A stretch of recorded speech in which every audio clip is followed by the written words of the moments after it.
راديو إرنا راديو إرنا كاب كتما باريس محلالف لإرتوارن غازت إنياتا زدالو نتا راديو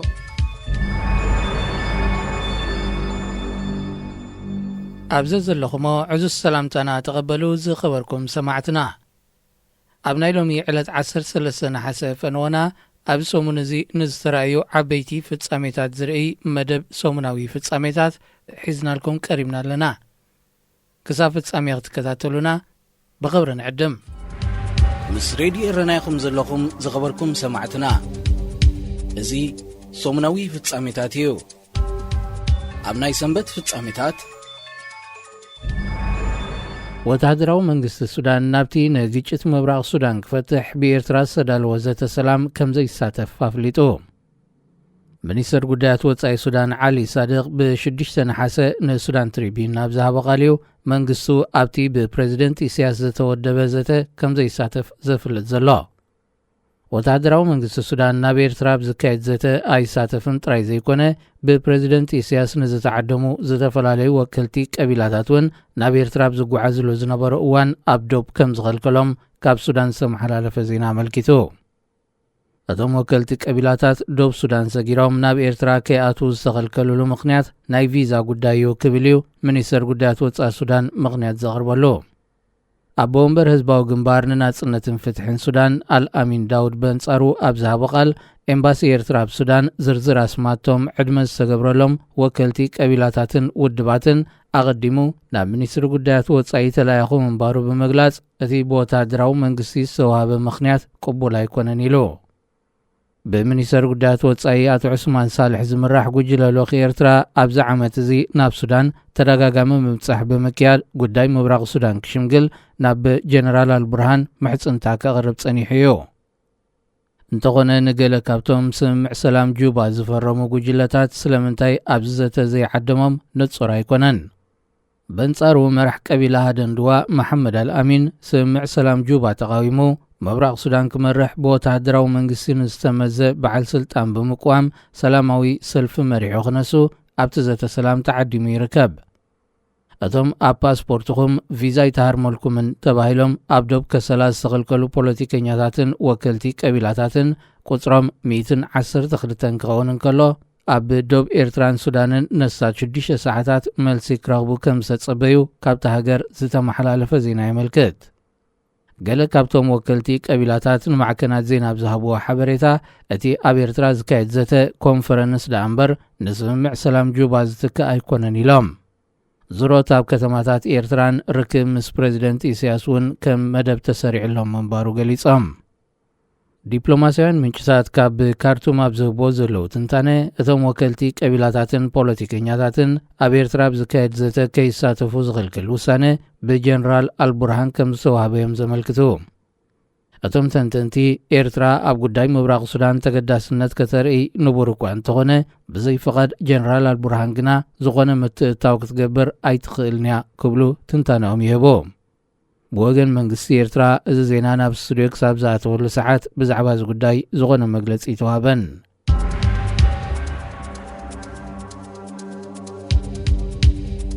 ሰራዊት ኢትዮጵያ ልዕሊ 800 ኣባላት አሸባብ ቀቲሉ ክብል ላዕለዋይ በዓል ስልጣን ሰራዊት ጀነራል ተስፋዬ ኣያሌው ገሊጹ እቲ ጀነራል ኣብ ዝሃቦ ቃል ኣብ ዝሓለፈ ሳምንታት ጥሩፍ ጉጅለ አሸባብ ብተረጋጋሚ እዋን ዶብ ኢትዮጵያ ሰጊሩ መጥቃዕትታት ምፍጻሙ ብምጥቃስ ሰራዊት ኢትዮጵያ ብዝገበሮ ጸረ መጥቃዕቲ 24 ላዕለዎት መራሕቲ እቲ ጉጅለ ዝርከብዎም ልዕሊ 800 ሰባት መቕታሎም ሓቢሩ አሸባብ ብወገኑ ብኣማይት ዝቝጸሩ ሰራዊት ኢትዮጵያ ከም ዝቐተለዩ ዝገልጽ እንተኾነ እቲ ብክልቲኦም ወገናት ዝወሃብ ዘሎ ጸብጻብ ብሳልሳይ ኣካል ኣይተረጋገጸን ዘሎ ጸብጻባት ዜና ሶማል ብዝህቦ ዘለዎ ሓበሬታ አሸባብ 150 ኪሎ ሜትር ናብ መሬት ኢትዮጵያ ብምእታዊኡ መጥቃዕቲ ካይዱ ፕሬዚደንት ክልል ሶማል ናይ ኢትዮጵያ ሙስጦፋ ዑመር ብዓርቢ 5 ነሓሰ ኣብ ማሕበራዊ መራኸቢታት ኣብ ዘርግሖ መልእኽቲ ልዕሊ 100 ኣባላት አሸባብ ተማሪኾም ምህላዎም ገሊጹ ንሱ ኣቐድም ኣቢሉ ብዝሃቦ መግለጺ አሸባብ ናብ መሬት ኢትዮጵያ ከይኣቱ ዝኽልክል ናይ ጸጥታ ዞባ ኣብ መሬት ሶማል ክሕንጸጽ ምዃኑ ኣፍሊጡ እዩ አሸባብ ደቡብ ኢትዮጵያ ሰጊሩ መጥቃዕታት ዘካይድ ዘሎ እቲ ጉጅለ ኣብ ሶማል ጥራይ ዘይኮነ ኣብ መላእ ዞባ ቀርኒ ኣፍሪቃ ጽልዋ ከም ዘለዎ ንምርኣይ ምዃኑ እዩ ብተንተንቲ ፖለቲካ ዝወሃብ ዘሎ መብርሂ።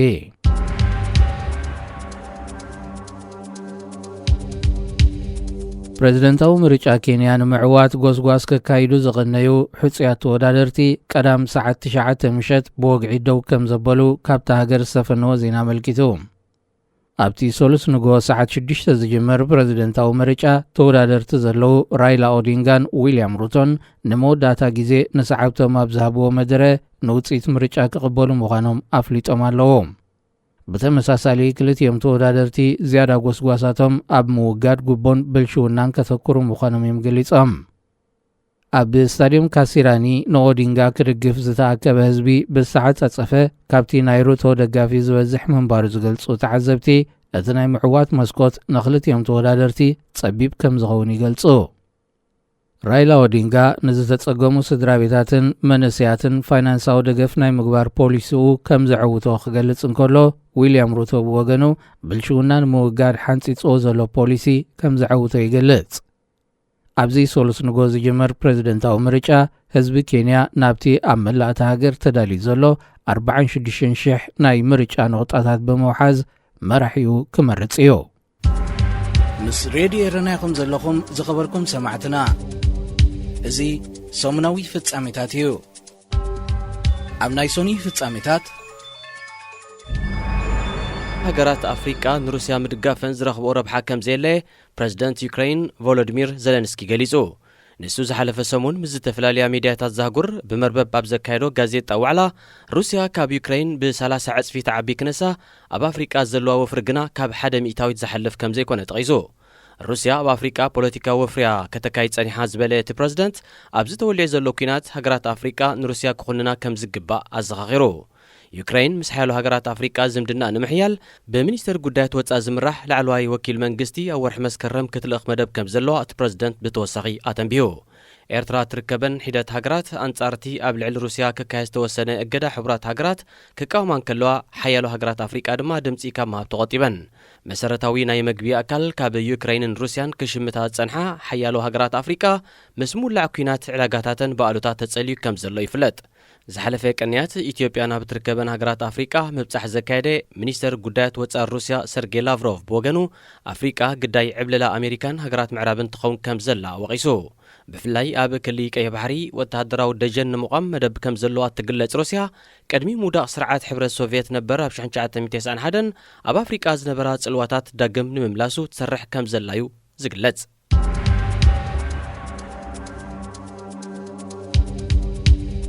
መምህራን ዝተፈላለያ ዩኒቨርሲቲ ኢትዮጵያ መንግስቲ ወሰኽ ደሞዝን ምትዕራይ ደረጃታትን እንተዘይገይርሎም ክእድሙ ምዃኖም ዝገልጽ መጠንቀቕታ ኣቕሪቦም። ዘሪፖርተር ካብ ኣዲስ ኣበባ ዘቕረቦ ጸብጻብ መሰረት እቶም መምህራን በብማሕበራቶም ኣቢሎም ኣብ ዘቕረቦ ጥርዓን እቲ መንግስቲ ንዘቕረብዎ ጠለብ ክሳብ ወርሒ መስከረም ምላሽ እንተዘይሂቡ ብድሕሪኡ ንስዕብ ጉዳይ ሓላፍነት ከም ዘይስከሙ ኣፍሊጦም። ማሕበራት ዩኒቨርሲቲ ኢትዮጵያ ብሓድነት ናብ ሚኒስትሪ ትምህርቲ ቤት ምክሪ ወከልቲ ህዝብን ካልኦት ኣካላት መንግስትን ኣብ ዝለኣኽዎ ናይ ጠለብን መጠንቀቕታን ደብዳቤ መንግስቲ እንተነጺግዎ ንስዕብ ምስንኻል ንጥፈታት ፈጸምቲ ኣካላትን ማሕበራት ተሓተቲ ከም ዘይኮኑ እዮም ኣመልኪቶም። መምህራን ዩኒቨርሲቲ ኣብዚ እዋን እዚ ምስ መነባብሮኦም ዘይመጣጠን ደሞዝ ይኽፈሎም ኣሎ ዝበለ ፕረዚደንት ናይቲ ማሕበር ዶክተር ዮሃንስ በንቲ ናይ ዲግሪ ማዕረግ ዘለዎም መምህራን ካልኣይ ደረጃ 12,500 ብር ክኽፈሎም ከሎ መምህራን ዩኒቨርሲቲ ግና 11,305 ብር ከም ዝኽፈሎም ገሊጹ። እዚ ድማ ኣብ ልዕሊ መምህራን ዩኒቨርሲቲ ናይ መነባብሮ ጸቕጢ ጥራይ ዘይኮነ ናይ ሞራል ውድቀት እውን ዘስዕብ ምዃኑ ተጠቒሱ። ነዚ ኣብ ግምት ብምእታው ድማ እዩ መንግስቲ ንዘለዎ ኣሰራርሓ ብምትዕራይ ደረጃ መምህራን ዩኒቨርሲቲ ከስተኻኽልን ወሰኽ ደሞዝ ክገብረሎምን እቲ ማሕበር ዝጠልብ ዘሎ። ኣብ ትሕቲ እቲ ማሕበር ኣስታት 700,000 ዝግመቱ ኣባላት መምህራን ክህልውን ከለዉ እቶም ኣስታት 40,000 መምህራን ዩኒቨርሲቲ እዮም። ሚኒስትሪ ትምህርቲ ኢትዮጵያ ብወገኑ ወሰኽ ደሞዝ ብቤት ጽሕፈቱ ጥራይ ዘይኮነ ብኮሚሽን ሲቪላዊ ኣገልግሎታት ዝውሰን ጉዳይ ምዃኑ ይመሊሱ። ቁጠባ ኢትዮጵያ ብዘን ዝሓለፈ 4 ዓመታት ብቕልጡፍ እናንቆልቆለ ስለ ዝመጸ እታ ሃገር ንገዚፍ ዝቕባቤ ባጤራ ተቓሊዓ ትርከብ።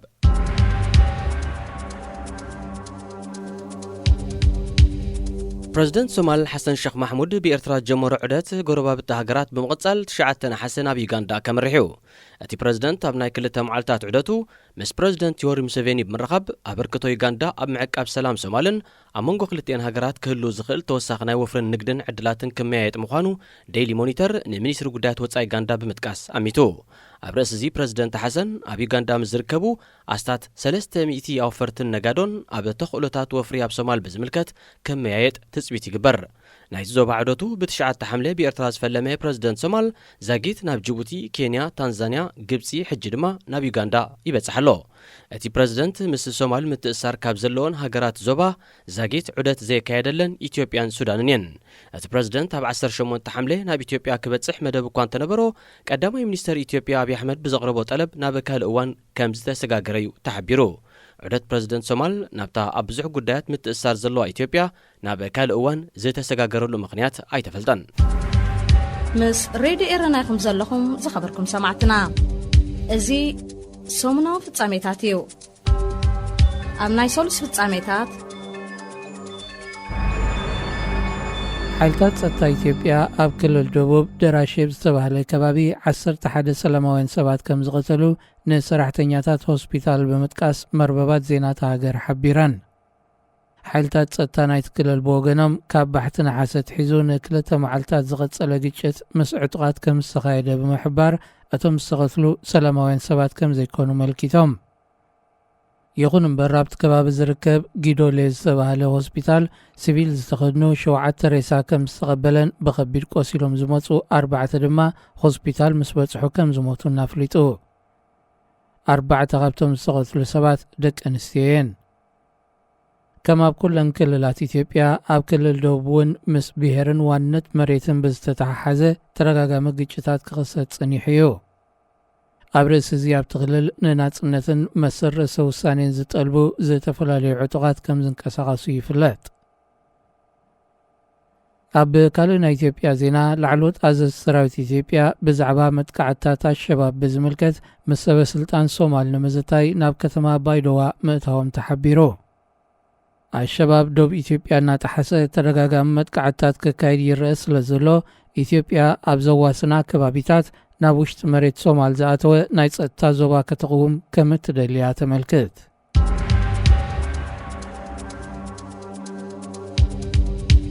ሱዳን ን3 መራሕቲ ተቃወምቲ ደቡብ ሱዳን ናብ ጁባ መሊሳ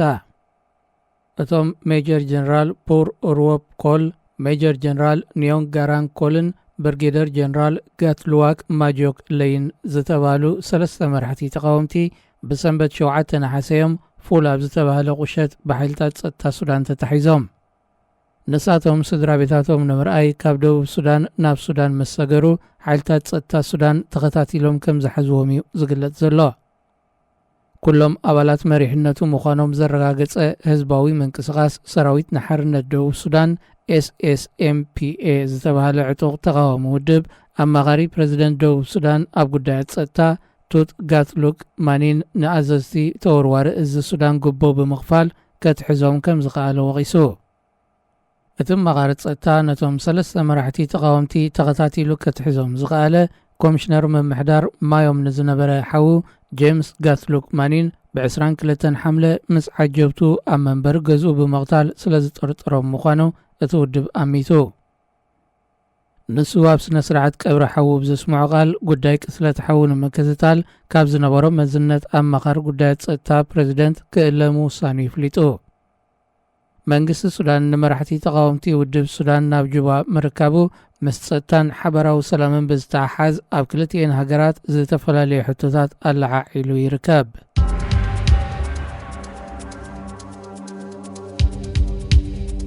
ጸሓፊ ጉዳያት ኣሜሪካ አንቶኒ ብሊንከን ዝመርሖ ላዕለዋይ ልኡኽ ምምሕዳር ባይደን ኣብ 3 ሃገራት ኣፍሪቃ ዑደት የካይድ ኣሎ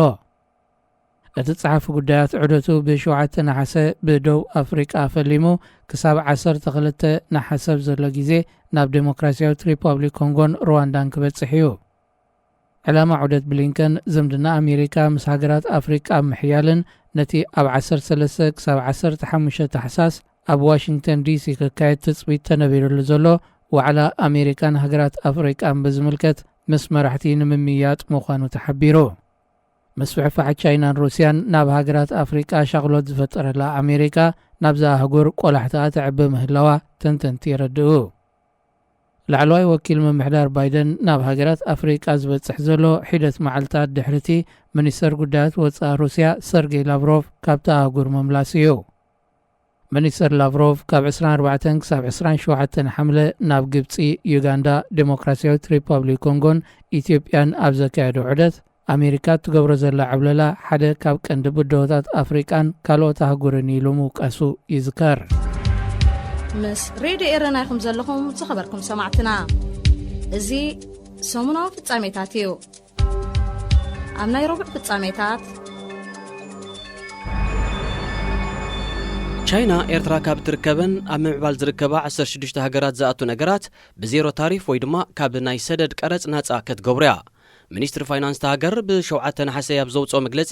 98 ናይቲ ካብዘን ሃገራት ናብ ቻይና ዝለኣኽ ነገራት ብዘይ ቀረጽ ክኣቱ ምዃኑ ኣፍሊጡ። ኣብቲ ሚኒስትሪ ሓላፊ ጉዳያት ኣፍሪቃ ውዶንግ ኣብ ትዊተር ኣብ ዘርጎ ሓበሬታ እቲ ናይ ታሪፍ ዜሮ መደብ ካብ ባሕቲ መስከረም ግብራዊ ከም ዝኸውን ኣረጋጊጹ። ፍርያተን ካብ ቀረጽ ናጻ ናብ ቻይና ክልእኻ ካብ ዝኽእላ ሃገራት ኣፍሪቃ ኤርትራ፣ ጅቡቲ፣ ሱዳን፣ ቻድ፣ ሩዋንዳ፣ ቶጎ፣ ማእከላይ ሪፐብሊክ ኣፍሪቃን ጊኒ ኮናክረን እየን። መብዛሕተን እዘን ሃገራት ብመምዘኒ ባንኪ ዓለምን ኣህጉራዊ ማዕከን ገንዘብን ምስ ቀዳሞት 10 ድኻታት ሃገራት ዓለም ስራዓ ኮይነን ዝዋሓደ ሰደድ ዘለወን እየን። ቻይና ካብዘን ሃገራት ዝለኣኽ 8786 ፍርያት ወይ ድማ እቲ 98 ሚእታዊት ካብ ቀረጽ ናጻ ምዃኑ እኳ እንተገለጸት ዝርዝር ናይቲ ዝለኣኽ ነገራት ኣየነጸረትን። ኣብ 2020 ኣብ መንጎ ኤርትራን ቻይናን ዝነበረ ንግዳዊ ልውውጥ ኣስታት 330 ሚልዮን ዶላር እዩ ተገሚቱ። ኣብቲ ዓመት እቲ ኤርትራ ኣስታት 70 ሚልዮን ዶላር ዝዋግኡ ማሽነሪታት፣ መካይንን ጎማታትን ክትሽምት እንከላ ልዕሊ 264 ሚልዮን ዶላር ዝተገመተ ነሓስን ዚንጎን ዝርከቦ ዝተፈላለየ ማዕድናት ድማ ናብ ቻይና ልኢኻ። ኩለን ሃገራት ኣፍሪቃ ነዳድን ማዕድናትን ዝርከቦ ኣስታት 100 ቢልዮን ዶላር ዝግመት ፍርያት ናብ ቻይና ክልእካ እንከለዋ ቻይና ኣብ ዛህጉር እትገብሮ ንግድን ወፍርን ልዕሊ 250 ቢልዮን ዶላር ይግመት።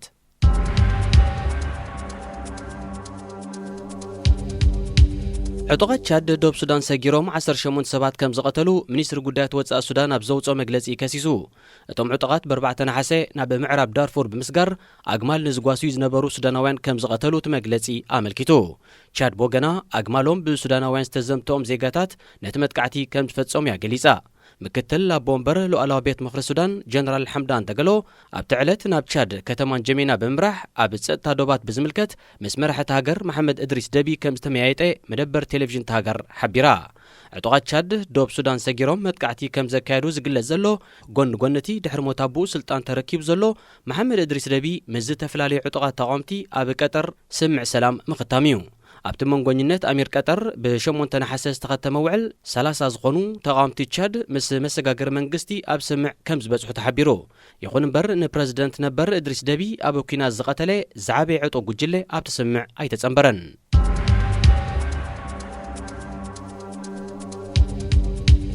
ፕረዚደንት ደቡብ ሱዳን ሳልቫኪር ሚያርዲት ንኣማሓዳሪ ሃገራዊ ባንክ ሞሰስ ማኩር ደንግ ካብ መዝነቱ ሰጊጉ። እቲ ፕረዚደንት ኣብ ውሽጢ 8 ወርሕ ንኻልኣይ እዋን እዩ ኣማሓዳሪ ሃገራዊ ባንክ ዝሰጉግ ዘሎ። ዴር ቶንግ ንጎር ኣብ 3 ጥሪ 2022 ካብ ስልጣኑ ድሕሪ ምእላዩ ቦትኡ ተረኪቡ ጸንሐ ሞሰስ ማኩር ደንግ ኣብ 8 ወርሕ ዝተሰጎገሉ ምኽንያት ኣይተጠቕሰን። ምክትሉ ዝነበረ ጆኒ ኦሂሳ ዳምየን ካብ 4 ነሓሰ ሒዙ ግዝያዊ ኣማሓዳሪ ሃገራዊ ባንክ ኮይኑ ተመዚዙ ምህላው እቲ ፕረዚደንት በቴሌቪዥን ኣብ ዝሃቦ መግለጺ ኣፍሊጡ። ስልጣን መሰጋገር መንግስቲ ብ2 ዓመታት ክነዋሕ ምዃኑ ዘፍለጠ ፕረዚደንት ሳልቫኪር ሚያርዲት ኣብ ውሽጢ እዚ 5 ዓመታት ን6 ኣማሓደርቲ ሃገራዊ ባንክ ሰጊጉሎ።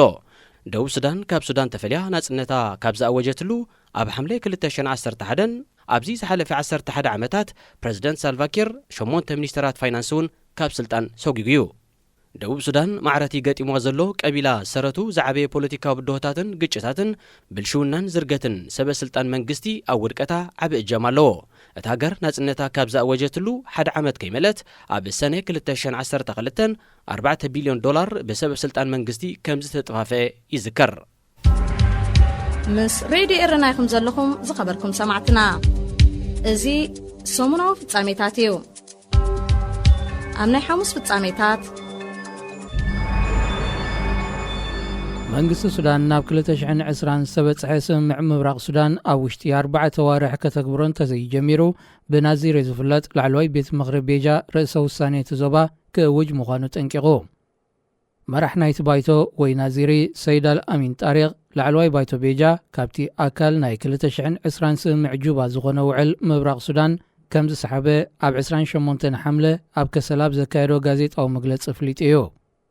ናዚሪ ቤጃን ላዕለዋይ ወኪል ሃደንድዋን ዝኾነ ሰይድ ጣሪቕ ኣብ መንጎ ሰበስልጣናት ካርቱምን ወከልቲ ምብራቕ ሱዳንን ኣብ ከተማ ሲንካት ዝተበጽሐ ስምምዕ ሓዲዱ ስሒቱ ከም ዘሎ ብምዝኽኻር መንግስቲ ኣብ ውሽጢ 4 ተዋርሕ ንምትግባሩ ተበግሶ ክወስድ ጸዊዑ።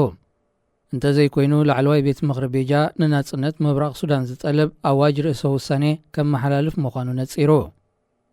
ኣብ ምብራቕ ሱዳን ካብ ዝርከቡ ሓደ ካብ ዓበይቲ ብሄራት ዝኾነ ቤጃ ርእሰ ውሳኔ እቲ ዞባ ክእወጅ ምዃኑ ዘጠንቀቐ ቅድሚቲ ኣብ መንጎ ቀቢላታቱ ንዘለዎም ምስሕሓብ ብዝምልከት ኣብ ኤርትራ ከካይድዎ ዝተመደበ ዋዕላ እዩ ነይሩ። ናዚር ቤጃ ዝርከቦም ሓያሎ ፖለቲከኛታት ዓበይቲ ዓድን መራሕቲ ሃይማኖትን ዝርከብዎም ኣማይቲ ሰባት ኣብቲ ብፕሬዚደንት ኢሳያስ ዝተወደበ ዋዕላ ቀቢላታት ምብራቕ ሱዳን ንምስታፍ ብ4 ነሓሰ ዶባብ ዝሰግርሉ ዝነበሩ እዋን ብሓይልታት ጸጥታ ሱዳን ከም ዝተዓግቱ ይፍለጥ። መንግስቲ ሱዳን ኣብቲ ንጉዳይ ምብራቕ ሱዳን ኣመልኪቱ ብኤርትራ ክካየድ ተወዲቡ ዝነበረ ዋዕላ ከም ዘይቅበሎን ከም ዘይሳተፍን ሚኒስትሪ ጉዳያት ወጻእቲ ሃገር ኣነጺሩ እዩ።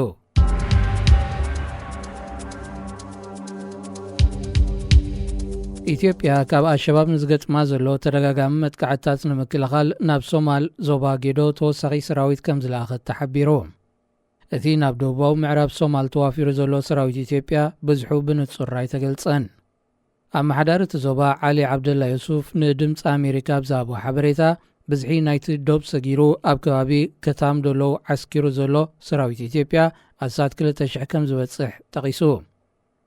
ላዕሎት ኣዘዝቲ ሰራዊት ኢትዮጵያ ኣቐዲሞም ብዛዕባ ጸጥታ ዶባት ብዝምልከት ምስ ኣመሓደርቲ ናይቲ ዞባ ንምምይያጥ ናብ ጌዶ ከም ዝኣተው ክሕበር ጸኒሑ እዩ።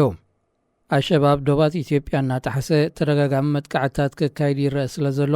ኢትዮጵያ ኣብ ዘዋስና ከባቢታት ናብ ውሽጢ መሬት ሶማል ዝኣተወ ናይ ጸጥታ ዞባ ከተቕውም ከም እትደልያ ተመልክት። እዚ ካብ ዝሓለፈ ሰሙናት ሒዙ ናብ ጌዶ ኣትዩ ዘሎ ሰራዊት ኢትዮጵያ ኣካል ናይቲ ሙቓም ናይ ጸጥታ ዞባ ድዩ ኣይኮነን ኣይተነጸረን። ኣሸባብ ምስ ኢትዮጵያ ብዘዋስን ከባቢታት ሓይሉ ይኣኻኽብ ከም ዘሎ ኣብ ዝግለጸሉ ዘሎ እዋን ዞባታት ሒራን ባኮልን ጌዶን ኣብ ሓደጋ ወዲቕን ምህላወን ዓሊ ዓብደላ ዩሱፍ ኣረጋጊጹ።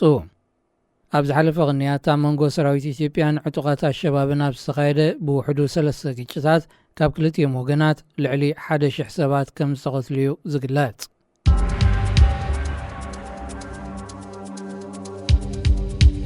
ናይ ሊባኖስን ኣሜሪካን ዜግነት ዘለዎ ኣሕመድ ኣቡ ዓሞ ዝተባህለ ሰራሕተኛ ትዊተር ነበር ብስዑዲ ዓረብ ተቖፂሩ ኣብ ስለያ ክነጥፍ ምጽንሑ ተገሊጹ። እቲ ወዲ 44 ዓመት ሰራሕተኛ ትዊተር ነበር ዝነበሮ ናይ ስራሕ ቦታ ተጠቒሙ ዝርዝር መንነት ብስዑዲ ዓረብ ዝድለዩ ሰባት ናብ ክፍሊ ስለያ ስዑዲ ዓረብ ክልእኽ ከም ዝጸንሐ ተኸሲሱ። ንሱ ንሜድያ ማእከላይ ምብራቕን ሰሜን ኣፍሪቃን ኣብ ዝከታተል ኣሃዱ ትዊተር ኣብ ዝስራሓሉ ዝነበረ እዋን ብሓደ ካብ ላዕለዎት ኣባላት ጸጥታ ወራስ ዓራት መሐመድ ቢን ሳልማን ዝኾነ ባድር አልዓስከር ዝተባህለ ስዑዳዊ ተቖፂሩ ክስል ምጽንሑ ፈደራላዊ ቤት ፍርዲ ካሊፎርንያ ገበነኛ ኮይኑ ረኺብዎ ኣሎ። ኣብ ሕዳር 2014 ባድር አልዓስከር ዝርከቦም ስዑዳውያን ኣብ ሳን ፍራንሲስኮ ናብ ዝርከብ ማእከላይ ቤት ጽሕፈት ትዊተር ክበጽሑ ብዝሓተትዎ መሰረት ኣሕመድ ነቲ ዑደት ከም ዘዳልወሎም ዝጠቐሰ ጸብጻብቲ ቤት ፍርዲ ካብቲ እዋን ተትሒዙ ናይ ስለያ ስራሕ ከም ዝጀመሮ መልኪቱ። ብንግስነት ስዑዲ ዓረብ ዝህደኑ ተቃወምቲ ይኹኑ ካልኦት ሰባት ናይ ትዊተር ሕሳቦም ተሰርሲሩ ቅሉዕ መንነቶም ዝነብሩሉ ድራሻን ካልእ ዘድሊ ዝርዝራትን ከም መሓላለፍ ጸኒሑ። ከም ሞሳ ካብ ባድር አልዓስከር ኣብ ሊባኖስ ኣብ ዝገበሩ ርክብ $20 ዝዋጋኣ ሰዓት ክህቦን ከሎ ንግስነት ስዑዲ ዓረብ ብወገኑ ኣብ ሊባኖስ ብስም ኣቡኡ ናብ ዝተኸፍተ ናይ ባንኪ ሕሳቡ ብድምር $300,000 ኣሰጋጊሩሉ። ኣሕመድ መንነትን ሓበሬታን ተጠቐምቲ ካብ ትዊተር ሰሪቑ ንስዑዲ ዓረብ ኣብ ዝሃበሉ ፈላሚ ወርሒ ናይ 2014 $100,000 ክሰጋገረሉ እንከሎ እቲ ዝተረፈ 200,000 ድማ ካብቲ ትካል ኣብ 2015 ምስተፋነወይ ተሰጋጊሩሉ። ቀሪብሉ ዘሎ ክሲ ስለያ ድሮ ገበነኛ ምዃኑ ዝተረጋገጸ ኣሕመድ مسكال نايسليا محاورات ون ركب نيرو وخيكون مرمران متصراين ككادو لمخانو يقلص الله مس راديو إرنا يخم زلكم زخبركم سمعتنا ازي سومناو في التعميتاتيو أبني عبي في التعميتات أمريكا أبتا أب مأكلاي سومال تركب كتما بلد وين تدقاقامي ناي نفرت دبدابا كايدا وتهدراو إزا أمريكا بأفريكا بزوجو مجلسي أتبتشعت تنحسي سلسة جزيز تخيدي ناي نفرت دبداب فدرالاو سرايت سومال أنصار عطغة الشباب أبزك كايدو الزلو مدكعتي نمحقازو زنك أدمخانو أفليتو بتدبداب بوحدو 4 أبالات الشباب كمز تقاتلو بمدكاس أبلعلي سلموان سبات زبت حقودات كمزي اللي أغنزيبو الشباب حيلتاتو بمتنغر أب مأكلاين مس إثيوبيا أبز زداو بزوباتات سومال لعل من كسغاسي كايد كمزلو يفلت بفلاي مس إثيوبيا بزواسن كبابيتات دوب الناس غاري تدغاغام مدكعتات أمكياد يركب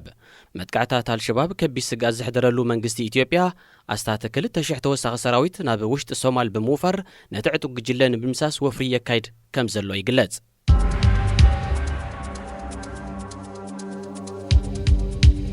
منغستي دوب سودان كاب سودان استركبهم 3 لعلوت مرحتي عطقات تقامتي بموت كم زغصعي سودان تريبين قليصو اتي معكن حبريتان مچتاتو بمتقاساب زغربو زينا اتوم ناي جنرال معرك زلوم 3 مرحتي اب معرب كوردفان كتما الفولا دحر متحزم بونو بويوم ناب ام حداري زوبا يونيتي ناي دوب سودان جوزيف نوغيه مونتوي تركبهم اتم حداري نقتلتهم تقامتي كم زازز دمايو سودان تريبين نمچتاتو بمتقاسا قاليحو اتوم ميجر جنرال بور اوروب كول ميجر جنرال نيون غاران كولن برغادر جنرال غاتوالوك ماجيوك لين زتبالو 3 أبالات SSPMA زتبالي عطوق تقام ودب سدرا بيتاتهم نمرأي ناب سودان دحر مسقاروم يوم بسنبه شوعات تنحسي بحيلتات سأتات هاقر تتحيزهم أما خاري بريزيدنت دوب سودان أب قدات سأتا توت غاتلوك مانين نعزز توروار إز سودان قبوب مهاب كمزت حزم زواقست ودب ناب دوب سودان زوبا يونيتي دحر مئتهم كمزت تقاتلو أرقاقيسو أتما خارج سأتا نتوم 3 مرحة تقامتي تغتاتيلو زت حزم بغتلت كوميشنر محدار مانيوم نزنبري حوو جيمس غاتلوك مانين سلازو قسم مخاني قلت مرحتي أنصار منقس دوب سودان زكالس ودب ستيفن بوي روليانغ سودان 3 أبالات مريحنتو ناب دوب سودان حليفة مهابا بتري كونينو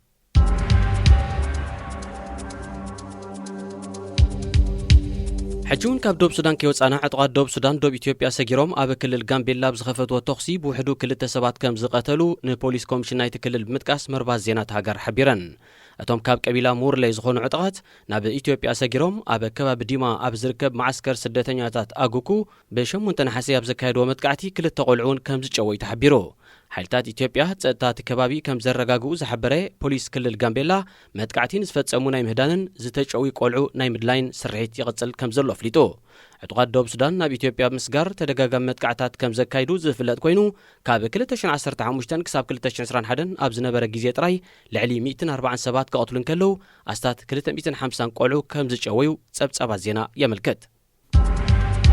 راديو إرنا راديو إرنا كاب كتما باريس محلالف بإرتوران غازيتنياتا زدالو نصا راديو زغبركم تغدادل تريدي إرنا نس عزيز سدالو حفشاوي فنونا أبز تزازيمولو سلامك تالكم لمسجن سلام